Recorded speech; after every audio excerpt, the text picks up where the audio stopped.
Forget Lenin. The real revolution didn't start in a smoky basement. It started in a PDF file, quietly uploaded by a ghost. In 2008, as global markets crumbled and trust in banks collapsed, a mysterious figure using the name Satoshi Nakamoto published a 9-page document that would shake the foundation of modern finance. That document? The Bitcoin white paper. But who is Nakamoto? Is he a single genius?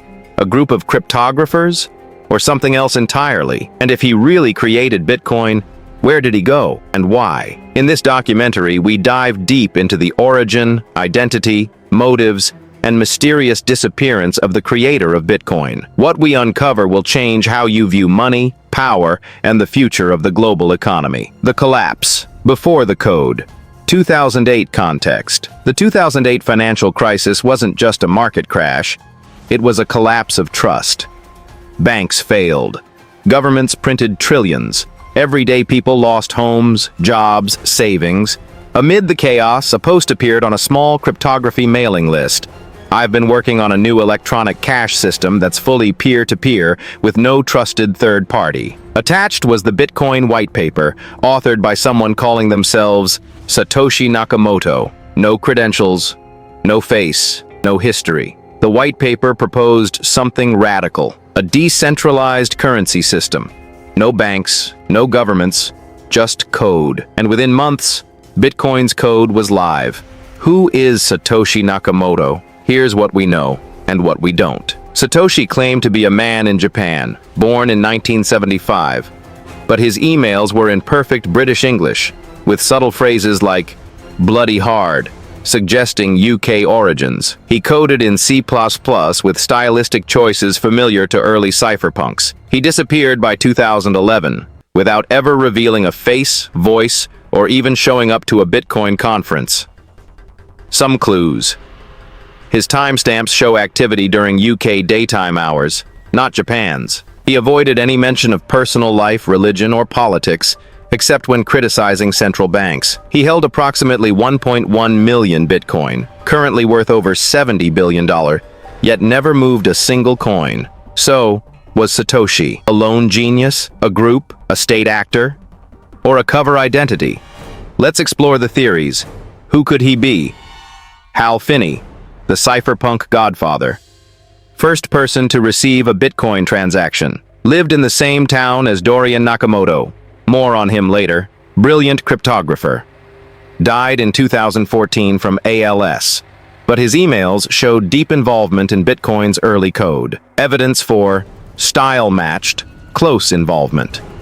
Evidence against Hal denied being Satoshi, and his emails suggest collaboration, not authorship. The BitGold pioneer created a pre-Bitcoin concept called BitGold.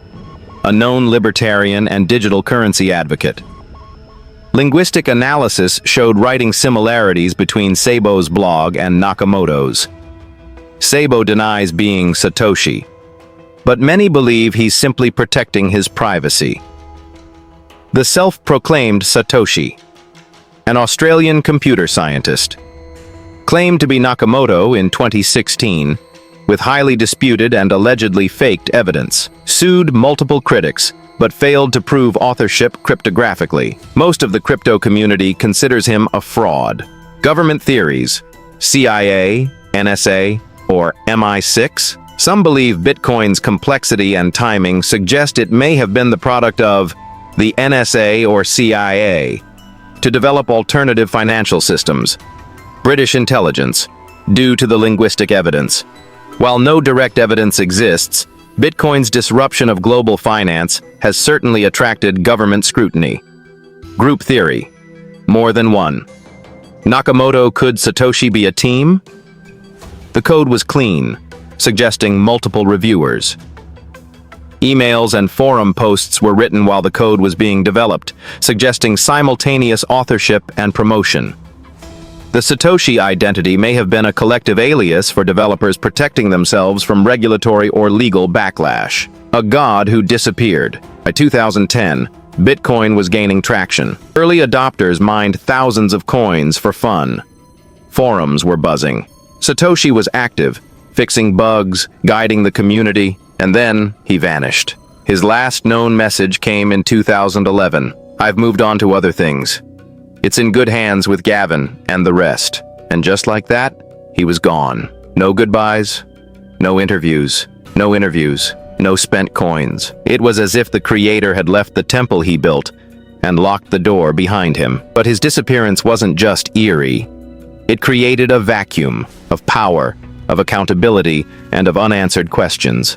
Why did he vanish? Let's consider the reasons and risks. Fear of legal repercussions, Bitcoin challenges, central banking, tax enforcement, capital controls. If identified, Satoshi could face charges from multiple governments under financial regulation or anti-money laundering laws. Disappearing may have been the safest option. Ideological purity. Bitcoin was built to be decentralized. If its creator stayed in charge, the project could become too centralized or cult-like. Leaving may have been an intentional act to prevent a single point of failure. A digital Moses who led his people to freedom but never entered the promised land. Security concerns.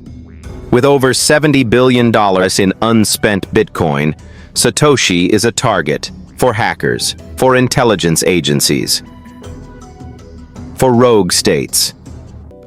Disappearing is security by obscurity. He's dead or never existed. One theory posits Satoshi died shortly after launch. Another claims he never existed at all and was a decoy identity used by a team.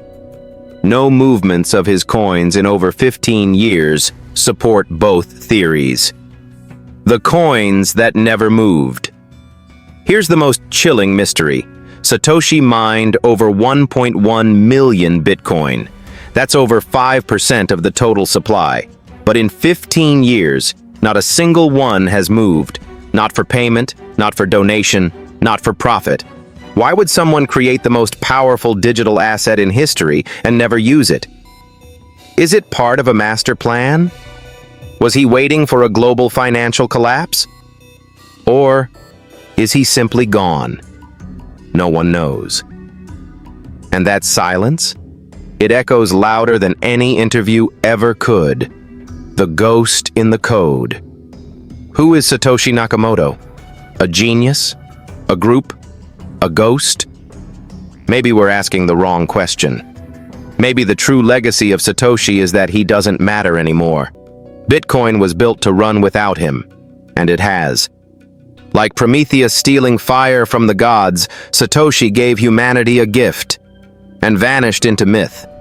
His absence may be his greatest contribution, because Bitcoin, unlike any system before it, was born leaderless, and perhaps that's why it survived.